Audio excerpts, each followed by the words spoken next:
Sometimes it's really hard to bloom. It takes an enormous amount of energy to push up through soil into the sky, and at the same time push downward through soil to sink roots into the nourishment of earth. And you put all of that together until the blossom pushes out from the stem. Sometimes we are like flowers. Sometimes we are reaching toward the skies of our hopes. At the same time, we are reaching into the earth of our heritage and trying to put together that exact right amount of ingredients of nourishment, light, water, care, until we ourselves can blossom, to find in ourselves our own beauty, to find in one another the beauty before us, the beauty surrounding us. Here's the thing about that.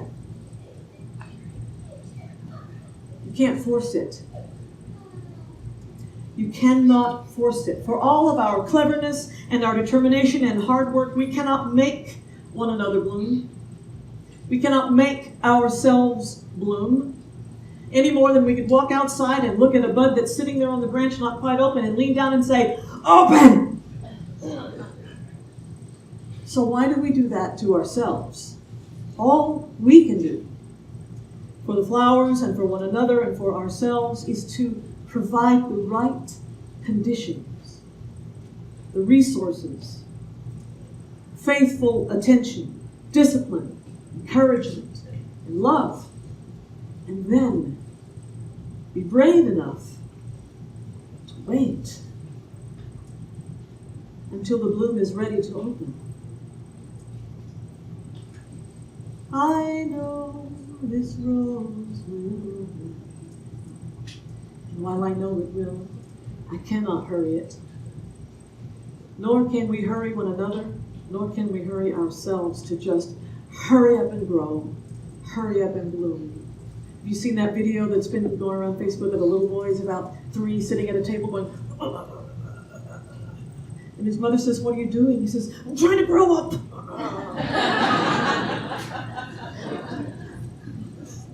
Don't we do that to ourselves? Perhaps you yourself are in a growing season and maybe feeling like you've tried so hard and so long and still not seeing the flowering that you so hope for. To you I say, take another breath, take another step, drink one more drop of rain, one more ray of sunshine, and then be patient with yourself. Be tender with yourself. And if it's someone else's blossoming you yearn for, it takes the same careful ingredients of time, nourishment, discipline, love, faithfulness, and once more the courage to wait.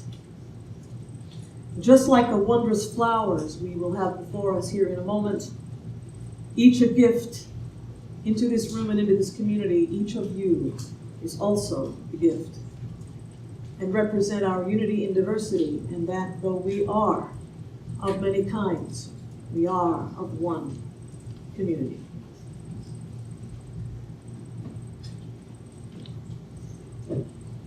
Always there is beauty. The story of flower communion. It was the children that led to the creation of the first flower communion on the first Sunday of June, 1923, at the Unitarian Church of Czechoslovakia in Prague. Its creator, Dr. Norbert Chopik, grew up Catholic, then became a successful Baptist minister. That is, until they too called him heretic for preaching his belief in universal love and asking too many questions, like, why wasn't life more fair? Why weren't people more kind? What could a person do to change this? What could a group of people together do to change this? Not everyone liked his questions, and not everyone liked his answers, until finally people made so much trouble for him, he walked away from religion altogether. In fact, Preaching universalism had gotten him into so much trouble with those in power that he fled Czechoslovakia and settled in Orange, New Jersey, where he became a psychologist. Still, his children missed going to church and started going with some of their friends to the local Unitarian congregation. Dr. Kapik wouldn't go. After all that trouble with religion, he had no interest. But he was the kind of dad who wanted his children to be happy. So he didn't stop them from going, even if he didn't want to. And then an interesting thing happened. Every week, his kids would come home and share what they'd learned in Sunday school with the Unitarians. Frankly, to him it sounded too good to be true. So he finally went for himself. And he liked it. Before long, Dr. Kapik and his wife Maja signed the membership book of the Unitarian Church of Essex County, Orange, New Jersey. That was all the way back in 1921. 2 years later, they went home to Prague and started the Unitarian Church of Czechoslovakia to spread the good news of this religion, he said, was made of clear heads and warm hearts too. Thanks to Dr. Kapik's church, Unitarianism grew to some 10,000 people across Czechoslovakia, and he was minister to the largest Unitarian congregation in the world at that time. But then came World War II, and the Nazis took over Czechoslovakia. Dr. Kapik was offered escape with the Unitarian Association in America, but he refused to leave, determined to protect the members of his congregation, and continued preaching universal love in the face of war. It was in the midst of those devastating times he created the Flower Communion to celebrate unity in diversity and faith that beauty can prevail even in the midst of the worst moments of human history. For preaching universal love, Dr. Kapik died in Dachau. Now, we've been celebrating Flower Communion in Unitarian Universalist congregations ever since, to help us remember that always there is beauty around us and within us, even in the most troubled of times.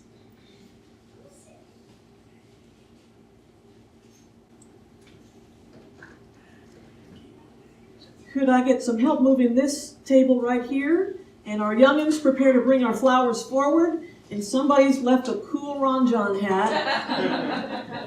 I'll keep it right here. Nobody claims it. Guess what? We seek community that our lives may be transformed to become more than we have been, closer to what we hope to be. And that can happen here. Funny thing is, though, can't force that either. We don't get to pick and choose how we will be transformed. All we can do is come here and simply be aware that being together, bringing the gifts that we bring into community and receiving the gifts that others bring, we are transformed.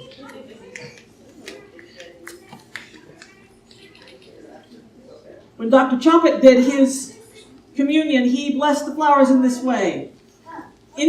Our big kids are coming too. Infinite spirit. You can't hide behind the bouquet, Rick. Infinite spirit of life, we ask thy blessing on these, thy messengers of fellowship and love. May they remind us amid our diversity to be one in devotion to all that is holy. May they remind us to cherish friendship as one of life's most precious gifts. May we realize that whatever we can do, great or small, the efforts of us all are needed to do the holy work in this world. Now in a minute, you're going to come up and take the flower. We're going to do this, though, a little bit different than we've done in years past. As you contemplate the flowers, remember that someone brought this flower to be in this community.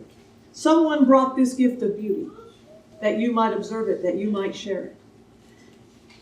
Now, instead of just taking a flower for yourself this year, you will take a flower and give it to the person behind you in honor of their beauty, that they may know that you see them for who they are and for who they are becoming. And that is the flower you will take with you, the one that was given to you by someone else. We're going to form 2 lines, and the first people in line, don't worry, we got you covered. Our young'uns will give you your first flower, and then you choose for the person behind you. And if you wish to say a small blessing or just thank you to the person behind you, feel free to go ahead. We'll share this communion and then some closing thoughts. Please listen to the music. Consider its message as part of this ceremony we share together, to recognize that each and all of us are beautiful, and together more beautiful still.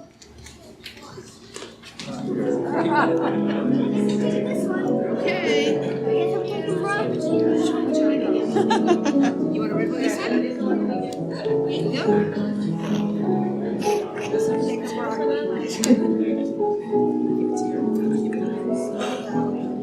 Can I take this one? You can.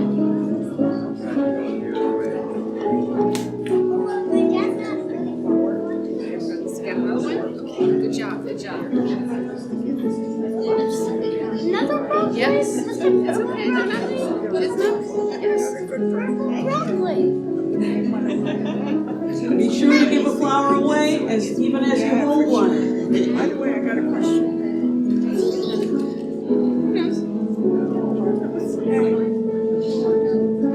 I got a rose.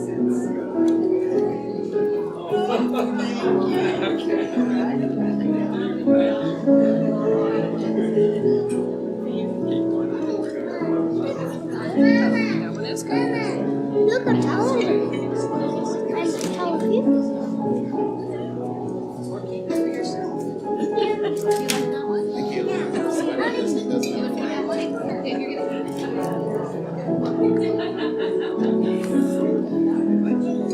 Okay, wait, let me take, I didn't realize these were put together. Okay, can you pick another one for right now? There you go.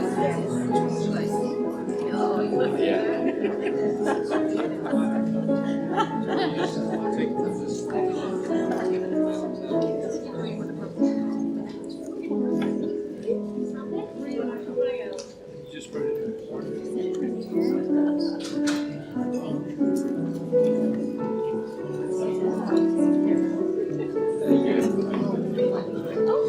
The other one you have to right now. I have a very short poem that won an award. Into the mouth. Take one and pass it.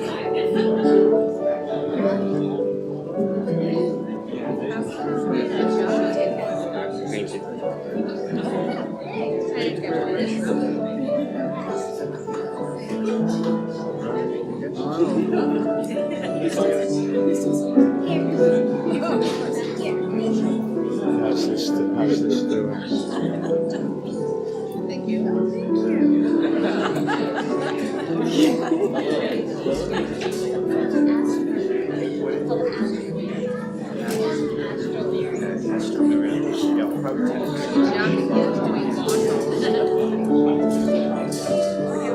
I don't think they know that their job is done. Can you get one for Jennifer? Jennifer has. These are godmothers. These are godmothers. You know what that means? Well, go get one.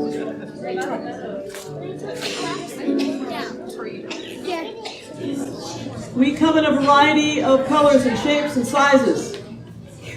Some of us grow in bunches. Some of us grow alone. Some of us are cupped inward, and some of us spread ourselves out wide. Some of us are old and dried and tougher than we appear.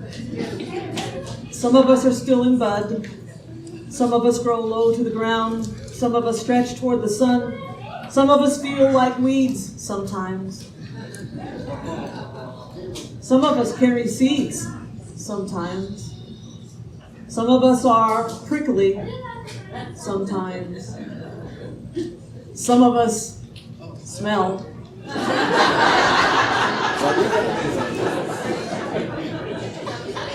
Sometimes. All of us are beautiful. It takes an enormous amount of energy to bloom.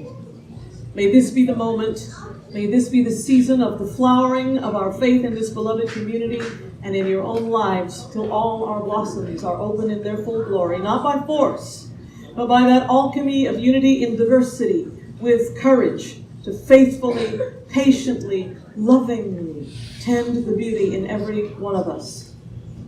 That's how you open a rose.